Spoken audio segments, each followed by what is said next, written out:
HiPerGator is the University of Florida's supercomputer. It is number 40 on the list of 500 fastest supercomputers in the world, and it is serving all the faculty and their students at the University of Florida and in the state of Florida. Some of them are advanced computer scientists who know how to program.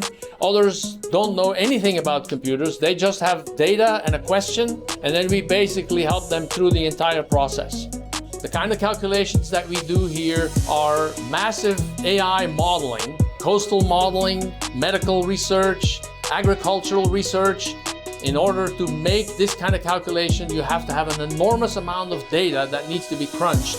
And if you would do that on a regular computer, it would take hundreds of years. And it gets done on HiPerGator in a couple of days. So HiPerGator essentially fills this entire room of 5,000 square feet, and it produces so much heat that all the air, 125,000 cubic feet of air, has to be replaced 2 times every minute in order to keep it cool. Because the system is running all the time between 75 and 85% utilization. The sound level in the beginning of the room, where the lower powered equipment is 85 decibels. When you go a little bit more to halfway, there is 95 decibels. And when it is running at full speed, doing some of these massive calculations, then it goes to 115 decibels, which sounds like a jet engine. So we have 2 kinds of file systems. We call them orange and blue. The orange file system is for capacity, and it is 16 petabytes. Then the blue file system is the very, very fast, like the Ferrari style storage. That is 8 petabytes. And then we have several other servers that take care of all the bookkeeping and make sure that data moves the right way and that people can get their work done on HiPerGator. There are many projects that we're working on right now, but some of the biggest that impact the entire state is agriculture.